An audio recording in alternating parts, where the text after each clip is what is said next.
Live from New York City, it's the Gary Null Show. And now, your host, Gary Null. Hi, everyone. I'm Gary Null. Always nice to be able to share time with you, looking at what causes us to become diseased, and more importantly, how can we stay healthy? Now, of course, we have to look at all the different pieces to this puzzle, including our attitude, the value system we live through and by, and all the different things we sometimes take for granted, the things we eat and drink, whether we exercise or not, and to what degree, and how we spend our time. All of this counts. These are all pieces of the puzzle. So today we're just going to take a few of those pieces. For example, pomegranates. Now, pomegranates, well, historically, rarely ever eaten, weren't even mentioned because they don't grow very often, and they don't grow in many places. But today, that's not the case. Today, you can get fresh pomegranates most of the year, and you can get pomegranate juice every day, and pomegranate concentrate even better, or even pomegranate powder, the best of all, or eat it fresh. No matter how you get that pomegranate, a new study found that the pomegranate juice can combat systemic inflammation. Now, why is that important? Because most illnesses which lead to diseases start with some form of overexpression of inflammation, viral inflammation, bacterial inflammation, parasitic inflammation, trauma, some blunt force where you've hurt yourself. That causes inflammation. Now, we're all going to experience transient forms of inflammation, but that doesn't mean that we should take it for granted. The fact that you can feel something doesn't mean that your cells are not inflamed. If you smoke, they're always inflamed. Drink, inflamed. Have coffee, your stomach lining, the sensitive mucous membrane in your throat, esophagus, and intestines, inflamed. And French fries, hot dogs, hamburgers, inflammation comes from that. Well, according to a new study from the University of Bologna in Italy and the University of Auckland in New Zealand, the researchers from the universities looked at the effects of the juice of the pomegranate in particular, which has already been shown to help conditions like diabetes, atherosclerosis, and prostate cancer. And chronic inflammation, as I've mentioned thousands of times, is a response by the body to infection or tissue damage, and it's been linked to the development of disorders such as inflammatory bowel disease, asthma, rheumatoid arthritis, chronic obstructive pulmonary disease, cirrhosis, and of the liver, and psoriasis. So after analyzing an extensive number of existing studies on pomegranate, they found plenty of evidence that shows pomegranate juice can indeed help lower inflammation in these diseases. So I think that's very important. But take it daily. Just have yourself, a glass of pomegranate juice at some point during the day. Orange juice, orange grapefruit juice in the morning is great. Cabbage juice is terrific, especially if you have digestive problems and ulcers in particular.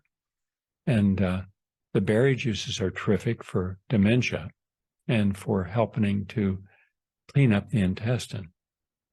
In fact, a Case Western study published in the Journal of Inflammation, for example, found that the extract of pomegranate significantly inhibited the buildup of proteins associated with Alzheimer's disease by as much as 50%. That's just one item. So this effect is being attributed to its ability to protect against oxidative stress that leads to the beta amyloid deposits, the little white streaks in the brain. And researchers have also demonstrated its potential to help those with prostate, colon, and breast cancer. And by the way, the studies are right there in the peer-reviewed literature. So your physician or nurse, pharmacist may not have been aware of them, but that doesn't mean you can't go up and just go to, let's say, Google pomegranate or pomegranate juice in the prevention or treatment of illness. And they found that when tumor cells were treated with pomegranate, Cell migration dropped and the cancer was stopped from spreading to other areas of the body called metastasis. In fact, pomegranate juice came out on top in a study of beverages known for their antioxidant content carried out by the Center for Human Nutrition at the University of California, Los Angeles, and the David Geffen School of Medicine. And while all natural beverages are good, blueberry juice, acai berry juice, green tea, white tea, Concord grape juice, orange juice, pomegranate juice is right at the top of that list. All right? Something easy, inexpensive, and something we can drink every day. Now, something else we can do every day and should, very simple, a handful of walnuts. That's it. Or 1 large tablespoon of raw walnut butter. That's good for what? Well, it's good for your heart, yes, but it also cuts the risk of asthma. This is according to a study from the University of North Carolina. So just one more reason for you to eat more walnuts, which, by the way, is a good source of vitamin E, and it can help prevent the risk of asthma attacks by reducing airway inflammation. Now, if you took vitamin E, that's outstanding. If you take it, I suggest twice a day, 400 units in the morning, 400 units in the afternoon or in the evening. And also take tocotrienols. Tocotrienols, they're a fraction of the vitamin E. So you take the alpha tocopherol, the beta, the mixed tocopherols, and then the tocotrienols. Great combination for your heart, thins the blood, traps free radicals, oxygenates the tissue. It's terrific. So the gamma tocopherol is a major form of vitamin E, which is abundant in walnuts and pecans, and even in the legume, the peanut. Even though we call it a nut, it's a legume. And so just trying to help you. And with asthma, that means kids who are very susceptible to asthma can also take it. I'm sure all of you have seen people or know people using the vaping instead of smoking the cigarette. Well, lo and behold, you're not getting an advantage, and it has its own form of disease, including lung cancer, and a form of lung cancer that is what's called popcorn lung cancer. That's just in it. That's not a medical term, but it's really bad. And using vaping can set up the stage for dental decay, according to Tufts University. Now, a vaping habit could end up leading to a tarnished smile and more frequent visits to the dentist. That's according to the Tufts University School of Dental Medicine, found patients who said they used vaping devices were more likely to have a higher risk of developing cavities. With the CDC surveying reporting that 9 million adults now and 2 million teenagers use tobacco-based vaping products, that means a lot of vulnerable teeth. So if you want to keep your teeth and keep your lungs and your throat, then don't vape, all right? And just stay away from all that. Now, there's a study also from Tufts University that found a link between foods scored higher with new nutrient profiling system and better long-term health outcomes. What do I mean? The idea that we eat directly affects our health is ancient. It's not new. Hippocrates recognized this as far back as 400 BC. But identifying healthier foods in the supermarket aisle and on a restaurant menu is increasingly challenging. Now, according to the Friedman School of Nutrition Science and Policy at Tufts, they have found that a holistic food profiling system called Food Compass identifies better overall health and lowers the risk of death. In the paper published in Nature Communications, researchers assessed whether adults who ate more foods with higher Food Compass scores had better long-term health outcomes, and found that, yes, they did. This was started in 2021. The Food Compass provides a holistic measure of the overall nutrition value of a food or a beverage or mixed meal. It measures 9 domains of each item, such as nutrient ratios, food-based ingredients, vitamins, minerals, the extent of processing and additives. And based upon scores of 10,000 commonly consumed products in the United States, researchers recommend foods with scores of 70 or above as foods to encourage. Foods with scores between 31 and 70 are to be eaten in moderation. Anything that scores less than 30 should be used not at all. So then the average person is going to maybe not have availability to this or take the time just to assess it. So let me give you something from my own background that might help you. It was back in the early 1970s when, as a junior scientist at the Institute of Applied Biology, I came up with an idea. It was just a hypothesis. And a hypothesis is a working idea. You're working with a hypothesis. You don't know the outcome. There's no certainty, but you have an idea you believe may hold merit. And that's what all scientists start with. They start with an idea, and then they form a hypothesis. Then they try to prove or disprove their hypothesis. And here was my hypothesis, that we know far less about the intent of nature than we know about its intents. So if nature provided us with oranges and grapefruits and spinach and vegetables and carrots throughout time and through different civilizations, and then let's say grafting, and grafting is easy. If any of you are gardeners, you know what grafting is, where you splice one part of a plant to another, you seal it and see what the outcome is. I created a new type of cherry down here 20 years ago by grafting 3 other types of cherries together. I called it an ambrosia cherry. And this year I've gotten 4 crops. That's 4 in 1 year. Where normally up north I'd get 1 cherry per year, 1 cherry tree growth. So I'm thinking, okay, what are the foods most likely to cause disease? This is part of the hypothesis where you're creating a way of discrediting yourself, meaning I want to prove that what I'm thinking is wrong. So first I start off by saying, what I'm thinking is wrong. What proof do I have? Well, okay. And then you think, well, think of all the people that have smoked and lived to be 90 with no lung condition. That's true.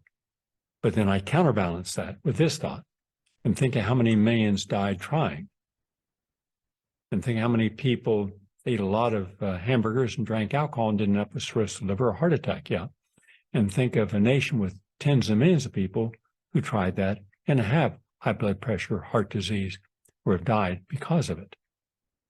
And so I started thinking, what are the things that make the average person sick?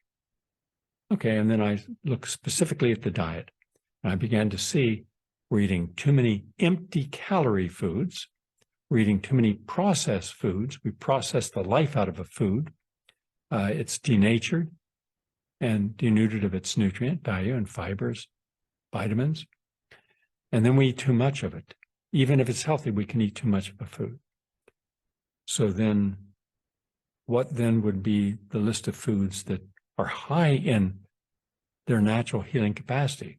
Well, there you have low-calorie foods, such as your green vegetables, your starchy vegetables, your legumes, pulses, beans. They're low in calories, high in nutrients, high in proteins and essential fats.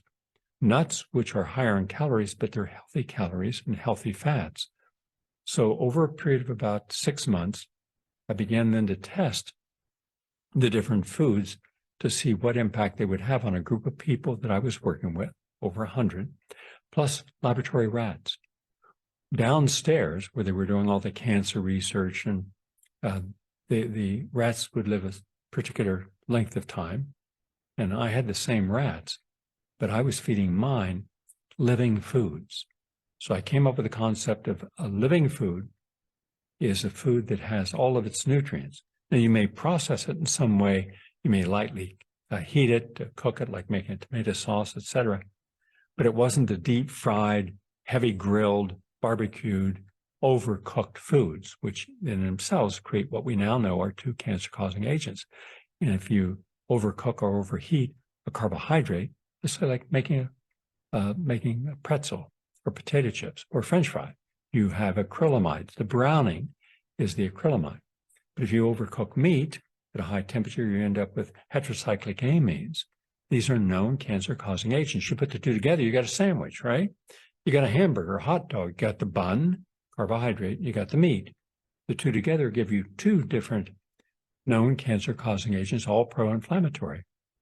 So I was seeing, and it took a long time, I was seeing that based upon the type of food I was giving, one group was thriving and lived much longer than their normal lifespan, so much longer that it was statistically significant. It was 27% longer. And this is even before I did the modified fasting. I was the first scientist in the United States to actually do the study, though the Institute didn't believe in it, right?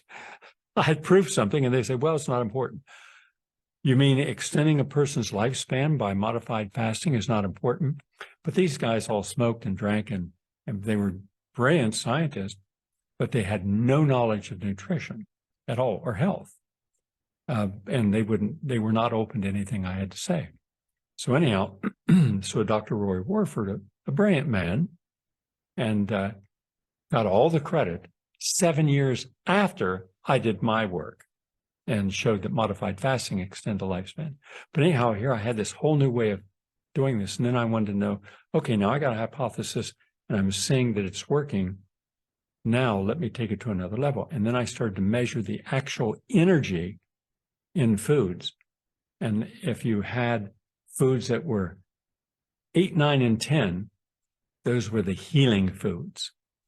And therefore, I was giving patients, including an editor of mine, one of my best-selling books, who I didn't even know had terminal cancer. She was in the hospital associated with the Institute, Trafalgar Hospital. And I only found out by accident she was there, and she was in the hospice care. Nothing more could be done for her. So I put her on a special protocol using this same concept. Here's the concept.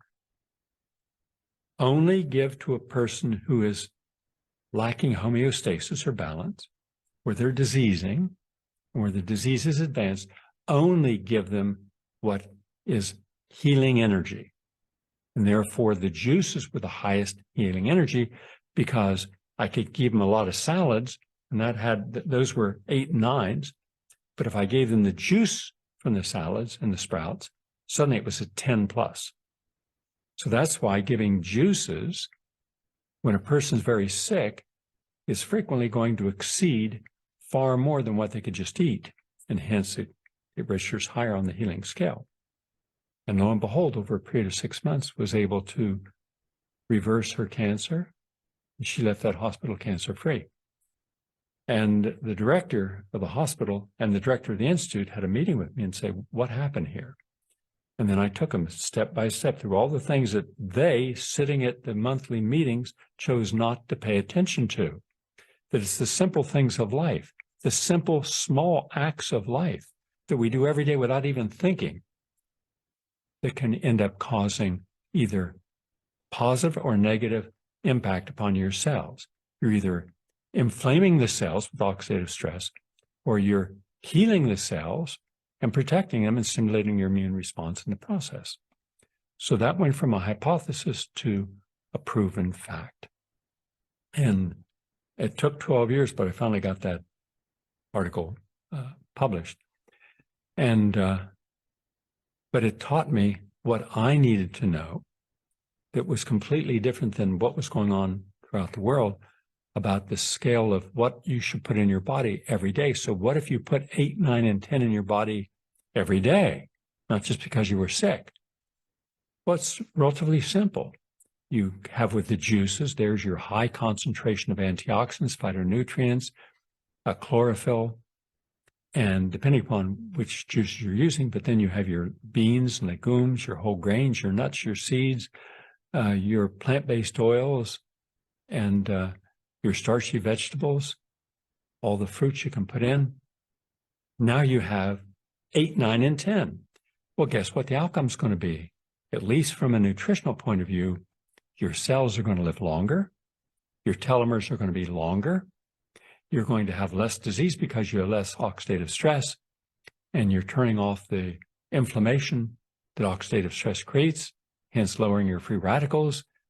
And therefore, you may be 40, but your biological self, your cells, your DNA, could be 25. So that's how I came up with the diet I've been using and helping people reverse blood pressure and heart disease and cancer and everything else for decade upon decade. If it were only for a week or a month, okay, fine. But when you've done it as long as I've done it, on tens of thousands of people personally, hundreds of thousands in groups, and millions in the larger audience, then it no longer has to be proven. And yet, the entire medical industrial complex, all the doctors, nurses, everybody involved, even the nutritionists and dietitians, were using the orthodox nutrition. Oh, have everything in moderation. Have your hot dogs and pretzels and peanuts and alcohol in moderation, right? Have your vodka. You see it in the commercials, all the sexy, nice people all drinking something that they know nothing about. They're functionally illiterate about everything, especially, okay, you got a vodka and you got a gin. Just put some lime in it. Tell me which is which. They couldn't. Could you tell one brand from another? They can't. One wine from another? They can't.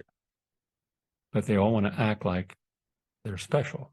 Yeah, special kind of ignorance when it comes to our bodies. That's one last thing. Acupuncture can relieve lower back pain and pelvic pain, often experienced during pregnancy. This is a Gansu University of Chinese Medicine. So once again, one more thing that shows that acupuncture is one of our greatest healing modalities. I highly recommend it. And tomorrow I'm going to talk about the benefits of rutin, R-U-T-I-N.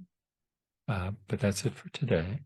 And go to GaryNull.com and you'll find hundreds, thousands of information sources for yourself. And by the way, you can get the newsletter, the Gary Null Natural Food newsletter. You can get it, and it's automatic every day on your computer. Everything I've been saying right there on your computer. So you don't have to take notes right now. If you have that, just go to GaryNull.com or PRN.Live, and you'll see all this information. Back in a moment. Please stay with us. Are you tired of closed-minded programming? Well, look no further than PRN.Live, the home for progressive voices.